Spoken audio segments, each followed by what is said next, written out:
네, 하나님 말씀은 고린도후서 5장으로 되어 있습니다. 6장입니다. 6장 1, 2절입니다. 이 스프린트 있는 거 양해해 주시기 바랍니다.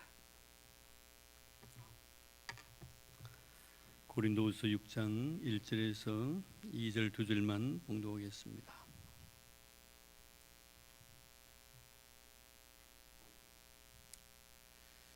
고린도후서 6장 1절에 2절까지 우리 다 같이 한 마음으로 같이 봉독합니다. 우리가 하나님과 함께 일하는 자로서 너희를 권하노니 하나님의 은혜를 헛되이 받지 말라. 이르시되 내가 은혜 베풀 때에 너에게 듣고 구원의 날에 너를 도왔다 하셨으니 보라 지금은 은혜 받을 만한 때요 보라 지금은 구원의 날이로다. 아멘. 사도 바울은 오늘 본문을 통해서 고린도 교인들에게 은혜를 헛되이 받지 말라라고 이렇게 말씀하고 있습니다.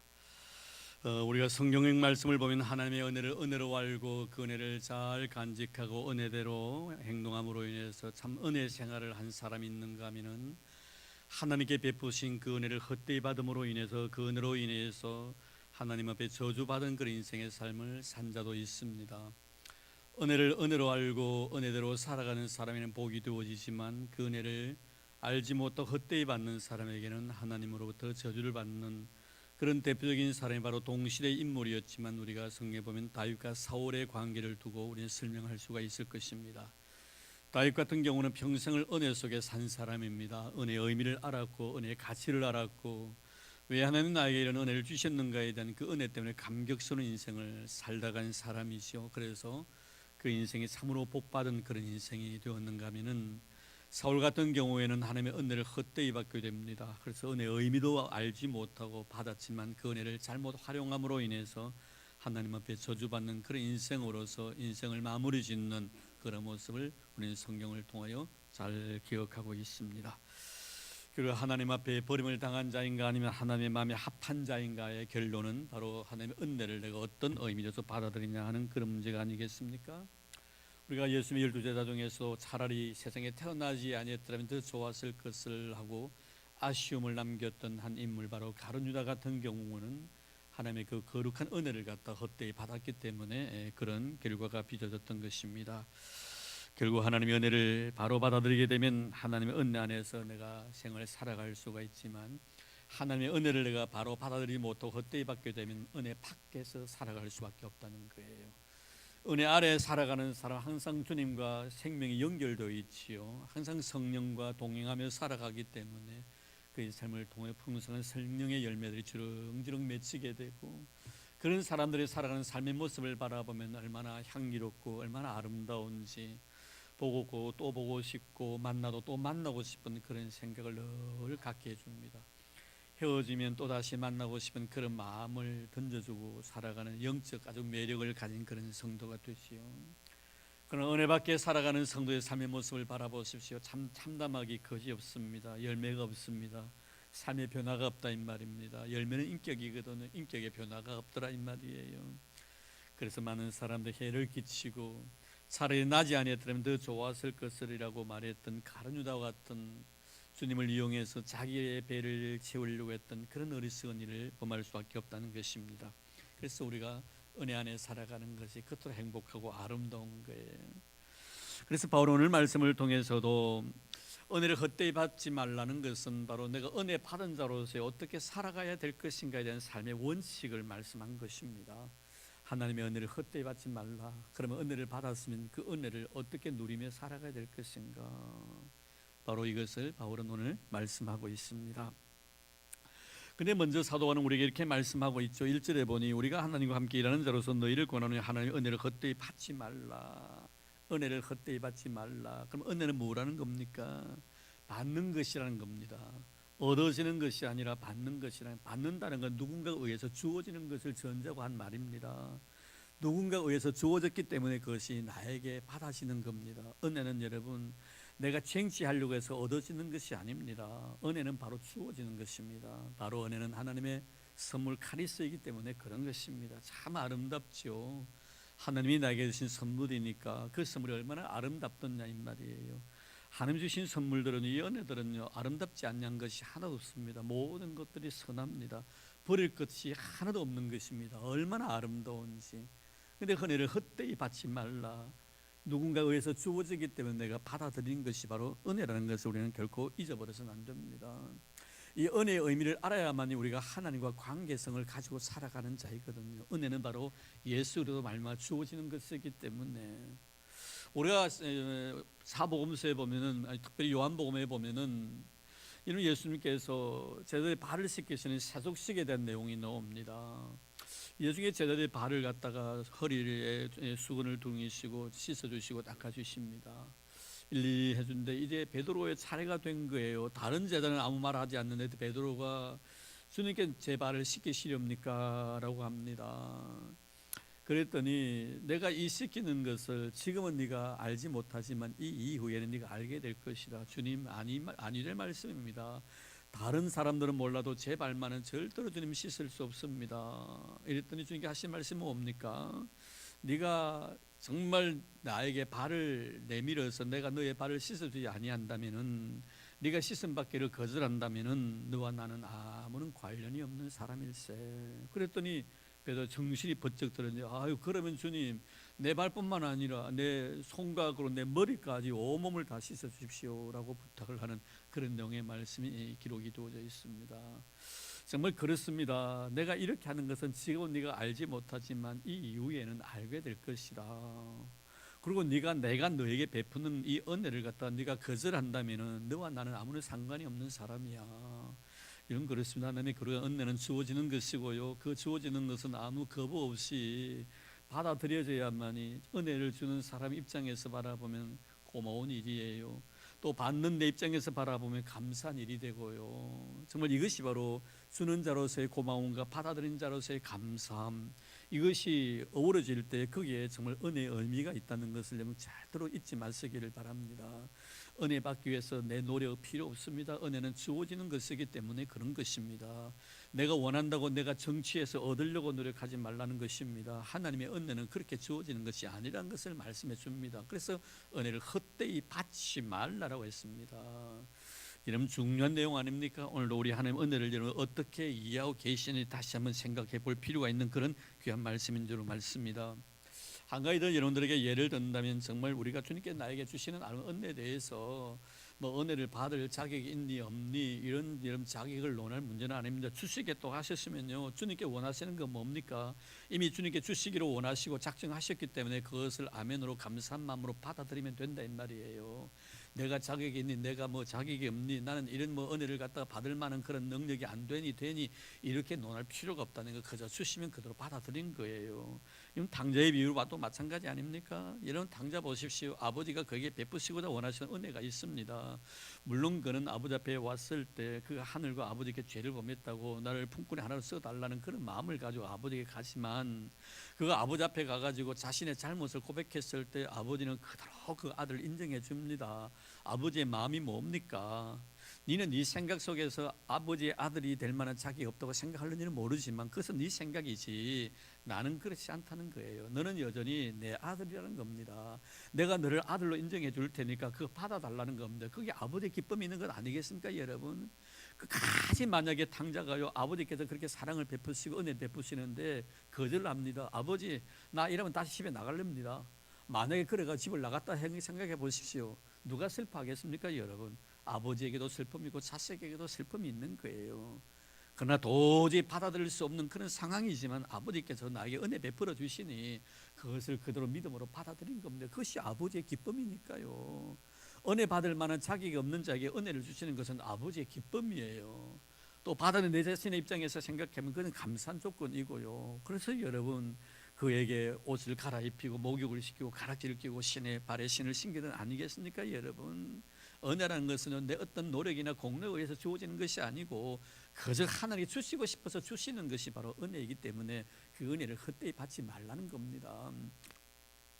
그래서 우리는 이 말씀을 통해서 다시 한번 우리 자신을 되돌아보면서 이 말씀을, 은혜를 헛되이 받지 말라고 했을 때 받아들이는 자의 입장, 내가 어떤 마음으로 이 은혜를 받아들여야 되는가 하는 것을 꼭 잊지 말고 기억해야 될 말씀입니다. 잊지 마시길 바랍니다.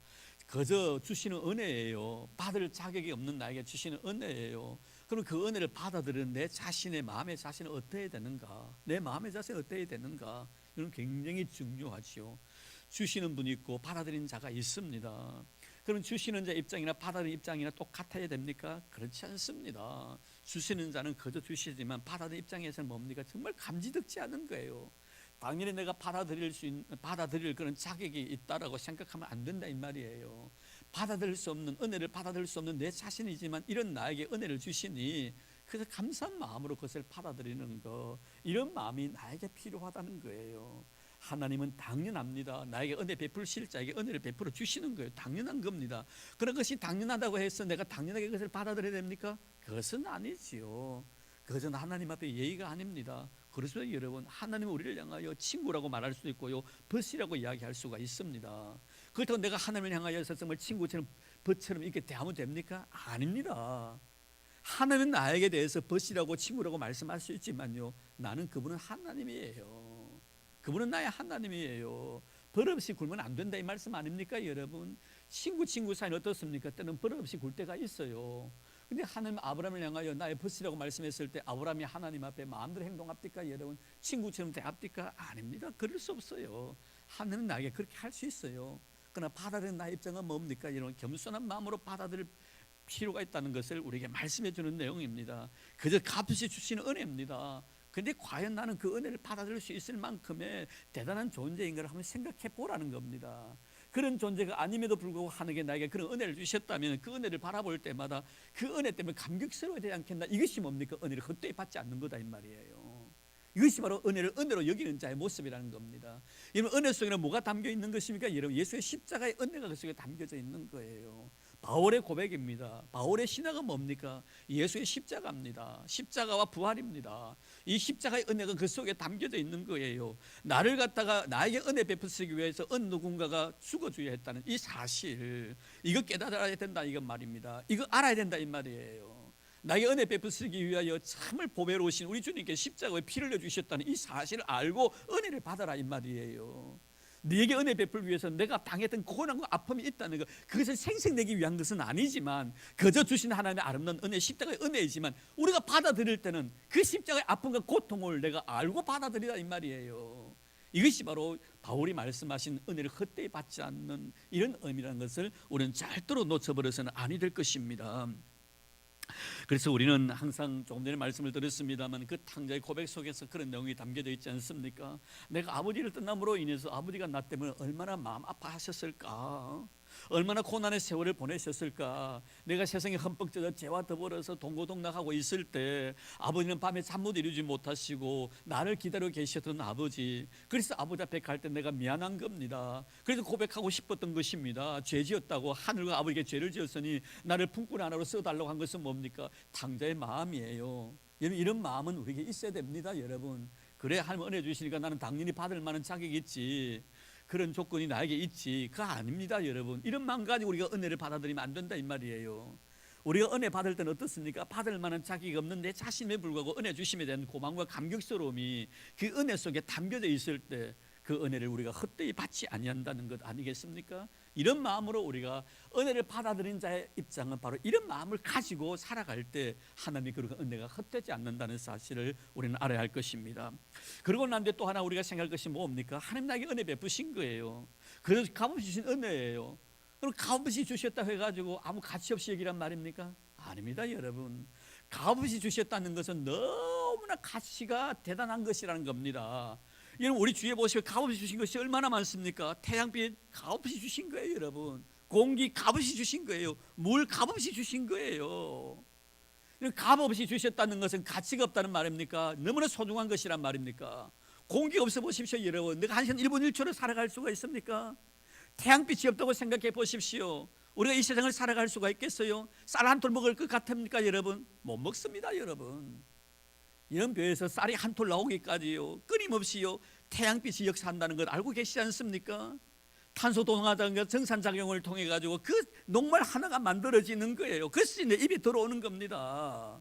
잊지 마시기를 바랍니다. 너무 귀한 것이에요. 너무 귀한 것이기 때문에 값을 매길 수가 없기 때문에 거저 주시는 것입니다. 십자가의 은혜가 바로 그것 아닙니까 여러분? 예수의 십자가의 은혜를 우리가 무엇을 가지고 평가하겠단 말이에요? 어떤 값을 통해 치르겠나 이 말이에요. 치를 수 없는 겁니다. 내 생명보다 더 귀한 것인데, 이런 세상의 천하보다 귀한 것이 한 생명이라고 말씀했는데, 예수 그리스도 우리를 위해 죽어주신 생명은요 우주보다 더 귀한 생명이에요. 그 귀한 생명을 무엇을 가지고 우리가 그 값을 치르겠단 말이에요. 그러니까 거둬주신 것입니다. 거둬주셨다고 해가지고 하찮은 걸 생각하면 안 됩니다. 무슨 뜻입니까 여러분? 소중히 여기라는 겁니다. 그 은혜를 소중히 여길 줄 아는 자가 되라 이 말이에요. 왜 서론적 말씀을 들었듯이 다윗이 하나님 앞에 복받는 인생이 됩니까? 하나님이 나에게 베푸신 그 은혜를 정말 소중히 여겼다는 겁니다. 생명을 걸고 그 은혜를 지켰다는 거예요. 오늘 우리 생명나무반들과 같이 제자 훈련을 받았습니다만, 다윗 보십시오 여러분. 그 생명나무 예수를 부여잡는 거예요. 정말 하나님께서 나에게 베푸신 그 은혜가 헛되지 않기 위해서 얼마나 몸부림치는 그런 흔적들을 그의 광야의 삶을 통하여 우리는 발견하게 됩니다. 잊지 마시기를 바랍니다. 하나님이 그렇게 은혜가 헛되지 않기 위하여 다윗에게 베푸셨던 하나님의 그 크신 은혜를 소중히 여기는 겁니다. 그래서 사울에게 몸에 손을 대지 않는 이유도 뭡니까? 하나님의 은혜를 헛되이 받지 않기 위해서. 나같이 부족한 사람의 머리에 기름 부으셔서 하늘 귀한 종으로 삼아주셨다면 이거보다 더 큰 은혜가 어디 있습니까? 하나님 나에게 베푸시던 그 기름의 역사, 그것도 역시 사울에게 주셨다면 그 사울의 생명을 지켜주는 것도 바로 하나님의 은혜를 받은 나로서 해야 될 일이다 이 말이에요. 너무 소중하게 여기는 거예요. 그래서 뭐라고 말합니까? 왕이시여 내가 당신의 생명을 소중히 여겼다. 그 소중히 여겼다는 말은 뭡니까? 당신의 머리에 기름 부으신 하나님의 은혜를 생각하면서 따는 당신의 목에 정말 칼을 대지 않았다 이 말 아닙니까 여러분? 하나님께 내 생명을 소중히 여겨주실 것입니다. 우리는 사도 바울의 생애를 통해서 하나님의 은혜를 헛되이 받지 않기 위해서, 그 은혜가 은혜 되기 위해서 얼마나 몸부림쳤습니까 여러분? 매일 웁니다. 매일 자기 자신을 십자가에 복종시킵니다. 그래서 자기 자신을 십자가에 복종시키는 이런 모습들, 하나님의 은혜를 헛되이 받지 않기 위해서, 그 은혜가 은혜 되기 위해서 하나님 혹시나 하나님의 은혜로 인하여 나에게 주신 많은 것들이 하나님의 그 거룩한 은혜를 가리우지 않게 해주십시오. 가리우지 않게 해주십시오. 여러분, 근원을 내가 가리우서는 안 되겠다 이 말입니다. 은혜 주신 그 근원을 내가 은혜 받은 자로서 삶을 통하여 그것을 가리면 안 된다 이 말이에요. 십자가의 은혜를 가리면 안 된다 이 말이에요. 내 어떤 것을 통해서도 하나님의 그 거룩한 십자가의 영광을 가리지 않기 위해서 몸부림쳤던 사람이 바로 사도 바울입니다. 다른 사람에게 정말 복음을 전할 수 있는 은혜 주셨습니다. 그 은혜로 복음 전합니다. 하나님 아버지, 그 많은 사람 다 구원받아 하나님 앞에 서는데 정작 은혜 받은 내 자신이 하나님 앞에 섰을 때 하나님의 거룩한 구원의 역사에 죄야 될까 싶어서 날마다 내 자신을 복종시킵니다. 두렵고 떨리는 마음으로 하나님의 거룩한 구원을 위해서 겸손하게 인생을 살아가는 이 모든 것들이 여러분 결국에는 하나님의 은혜를 헛되이 받지 않기 위한 바울의 아름다운 삶이라는 것을 우리에게 말씀해 주고 있습니다. 이런 결국 다윗도 마찬가지 아닙니까? 이런 다윗의 생애를 보십시오. 그의 시를 통해서, 그의 노래를 통해서 구구절절 속에 하나님의 은혜가 담겨져 있습니다. 그런 광야의 찬 이슬을 맞으면서도 하나님 앞에 찬송할 수 있었던 것도 하나님이 그에게 베푸셨던 그 은혜를 헛되이 받지 않기 위해서였습니다. 그 사울에게 쫓김을 당하면서 외로운 그런 고독한 인생을 살아가면서도 한 번도 누구를 원망하지 아니함도 나에게 베푸셨던 그 하나님의 은혜가 헛되지 않게 하기 위해서, 정말 내 생명을 노리면서 나를 죽이려고 하는 그 사람 앞에서도 내가 그 사람의 생명을 지켜준 것도 하나님의 은혜가 나에게서 헛되지 않기 위하여, 나를 저주했던 그 시므에 대해서도 그를 갖다가 정말 용서해 줄 수 있었던 것도 하나님께서 나에게 베푸셨던 그 은혜가 헛되지 않기 위해서, 이 모든 것들입니다. 하나님께 나에게 베푸셨던 그 은혜가 헛되지 않기 위해서 모든 것 속에서 하나님을 생각했던 다윗의 아름다운 생애를 우리는 잘 기억하고 있습니다. 바세바의 사건을 통하여 밤새껏 눈물 지면서 요가 적도록 눈물 흘린 것도 하나님의 은혜가 헛되지 않게 하기 위해서. 그럼 뭐라고 고백합니까? 하나님 아버지시여, 나에게서 성령을 거두가지 말아달라고, 주의 목전에 나를 쫓아내지 말아달라고 하나님의 은혜 받은 자로서 그 은혜가 헛되지 않게 하기 위하여 그런 하나님의 도우심을 구했던 그런 아름다운 흔적들을 보게 되는 것입니다. 사랑하는 성도 여러분, 하나님의 은혜를 절대로는 헛되이 받으면 안 됩니다. 그 은혜를 소중히 여길 줄 아는 여러분들 되기를 바랍니다. 내가 받았던 모든 것들 다 은혜의 결과입니다. 내 건강도 하나님의 은혜의 결과입니다. 내 가정도 하나님의 은혜의 결과입니다. 이런 내가 가지고 있는 모든 그 어느 것 하나라도 하나님께서 나에게 베푸신 은혜의 결과가 아니고 무엇입니까? 소중히 여기십시오. 내 자신을 소중히 여기십시오. 너를 소중히 여기십시오. 내 직분 소중히 여기십시오. 내게 준 가정을 소중히 여기십시오. 직장을 소중히 여기십시오. 나와 관계 맺었던 모든 분들을 다 소중히 여기십시오. 왜입니까? 그 모든 것들이 나에게 베푸신 하나님의 은혜이기 때문에 그런 것입니다. 그럼 우리는 그 은혜를 항상 가슴 안고 눈물 지며 감사하며 살아가야 될 줄로 믿습니다. 이제 우리는 모든 목적이, 인생의 목적이 하나님의 은혜가 되기를 주 이름으로 축원합니다. 하나님 예배하는 것도 하나님의 은혜입니다.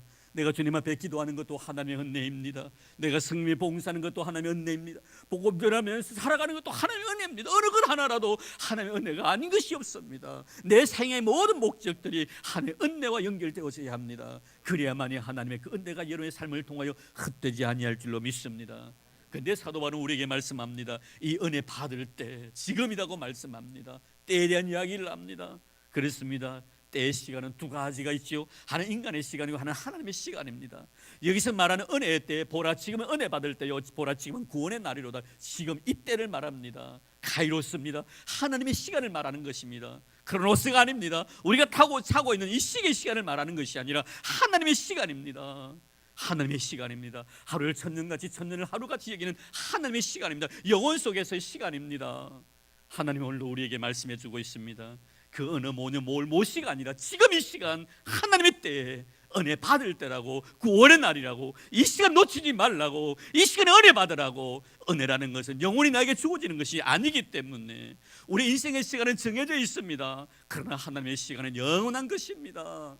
언제 우리에게 임하실지 모를 하나님의 거룩한 사랑의 은혜들, 하나님 나에게 은혜 주시기를 원하시는 이 귀한 시간, 이 시간이 바로 하나님의 구원의 때가 되기를 바라고, 이 시간이 바로 하나님 앞에 은혜 받는 때가 되기를 바랍니다. 오늘도 하나님의 시간 속에서 나를 생각하면서 하나님 나같이 못난 자에게 왜 하나님의 거룩한 시간 속에 나를 이끌어 주십니까? 그 하나님의 시간 속에 나를 이해하게 만들어 주십니까? 그 영원한 시간 속에서 나라는 한 존재를 이끌어 주셔서 하나님의 거룩한 백성으로 점찍어 주셨습니까? 부르신 그들을 어렵다 하신 그들을 영화롭게 하셨느니라. 여러분, 이런 것들을 볼 때 하나님의 시간 아닙니까? 여러분, 언제 내가 예정받기 위해서 하나님 앞에 요구한 적이 있었습니까? 그러나 그분은 나를 미리 정해 주셨습니다. 예정해 주셨습니다. 언제 예정한 나를 불러달라고 그분에게 내가 요청한 적이 있었습니까? 그러나 주님은 주님의 시간, 그때 나를 갖다가 불러주신 것입니다. 부르신 나를 갖다 어렵게 해주신 시간도 그렇습니다. 어렵다 하신 나를 영화롭게 한 것도 그렇습니다. 하나님의 시간입니다. 내가 이해할 수 없는 그 시간, 내가 계획도 하지 않았습니다. 내가 생각도 하지 않았고 고민도 하지 않았고 설계도 하지 않았습니다. 어떤 미래에 대한 꿈도 없었습니다. 근데 하나님께서 하나님의 시간을 정하셔서 그때 나를 부르시고, 그때 나를 예정하시고, 그때 나에게 은혜 주시고, 그때 나를 구원해 주신 것입니다. 이 하나님이십니다. 우리는 하나님을 찬양해야 할 것입니다. 보라 지금 은혜 받을 때요, 보라 지금 구원의 날이로다. 하나님의 시간 속에서 오늘도 우리를 불러주십니다. 여러분의 시간들이 하나님의 그런 시간 속에 쌓여 있기를 바랍니다. 날마다 매 순간순간마다 은혜 받는 때가 되기를 바라고, 매 시간마다 하나님의 구원받는 그런 놀란 역사가 일어나기를 주의 이름으로 축원합니다. 하나님 감사합니다. 고맙습니다. 은혜를 헛되이 받지 말라고 명령하십니다. 하나님, 우리가 하나님의 은혜가 은혜임을 깨닫게 해주시니 감사드립니다. 은혜의 의미를 알고 은혜 생활하도록 도와주시기를 원합니다.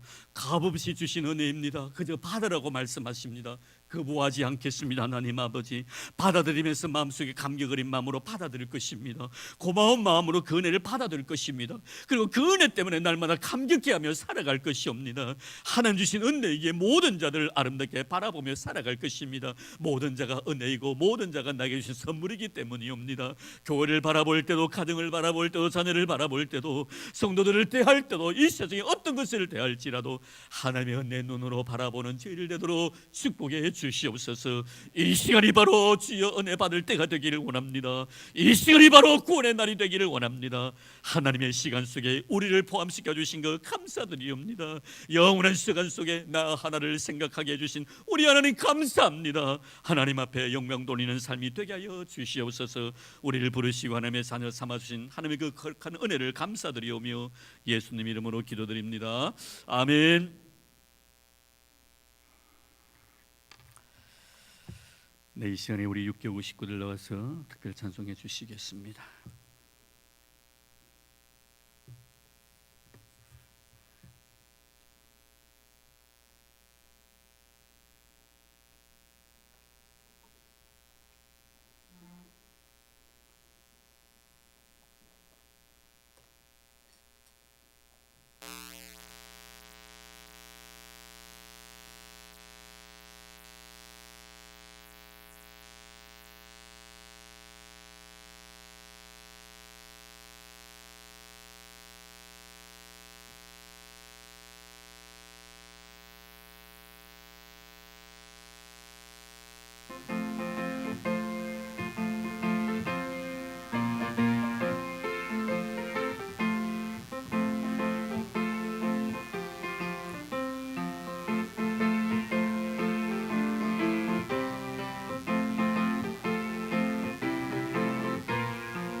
네, 감사합니다. 네, 은혜 많이 받았습니다. 네, 교회 소식 알려드립니다. 아래도 말씀을 드렸습니다만 우리 요한성교회 부부 침묵회 있는 거 기억해 주시고요. 내일입니다. 오전 9시 30분에 교회에서 출발한다고 합니다. 주지해 주시기를 바라고, 또 화요일은 우리 구치소에서 사랑을 나눕니다. 원하시는 분들은 오후 1시에 교회에서 출발하기 때문에 기억해 주시면 고맙겠습니다. 오늘 우리 해피데이 제3차 전도대상자 작정해 주신 거 감사드리고요. 다음 주까지 마지막 작정을 하도록 하겠습니다. 기도하는 가운데 많은 성도들이 작정되어지기를 바랍니다. 우리 곁에 있는 오늘의 소리 인사 나눌까요? 오늘도 수고 많으셨습니다. 집사님, 권사님, 장로님. 네, 감사합니다. 자, 이제 그 자리에 한번 일어나 주실까요? 일어나셔서 우리 좀 가까이 다가가 주시고, 자, 한번 이렇게 어깨 한번 주물러 주시고, 성도의 아름다운 교제가 있기를 바랍니다. 그냥 주물러 주는 거 아니에요. 사랑의 전달, 사랑의 전달. 사랑을 나누기를 바랍니다. 사랑이. 우리 청년들이 제일 인색한 것 같아요. 청년들, 서로 안마도 해주고, 네, 감사합니다. 부부끼리는 집에 가셔서 하고, 감사합니다. 오늘 너무 수고 많으셨습니다. 네, 우리 마지막 찬송가 300장 부르겠습니다.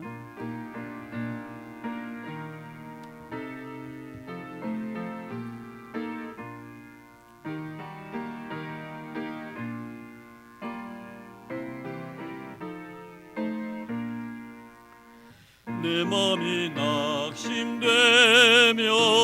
근심에 눌릴 때 주께서 내게 오서 위로해 주시네. 가는 길 캄캄하고 괴로움 많으나 주께서 함께하며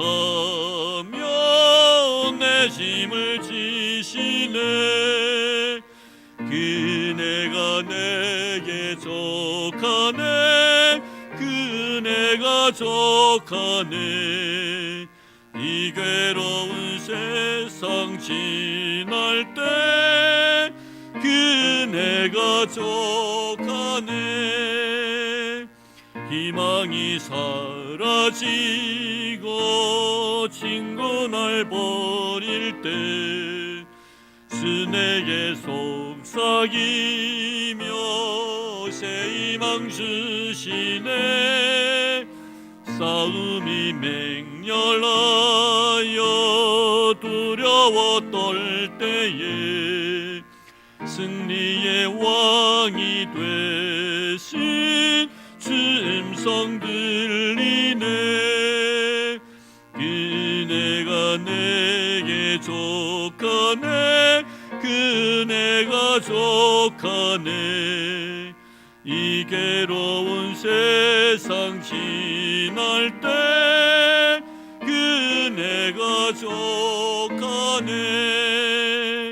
번민이 가득 차고 눈물이 흐를 때 주 나의 곁에 오서 위로해 주시네.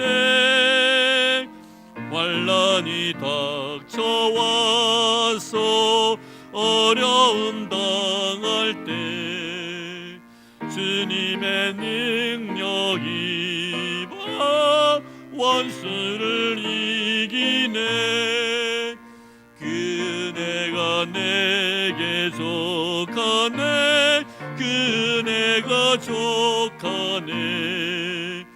이 괴로운 세상 지날 때 그네가 족하네.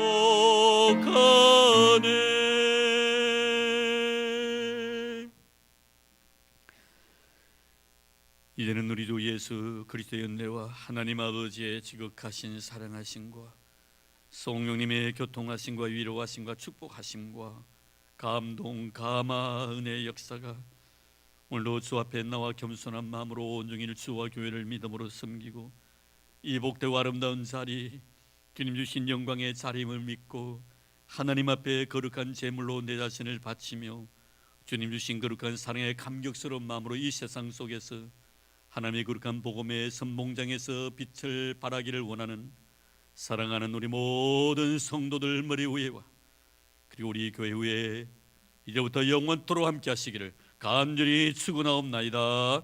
아멘.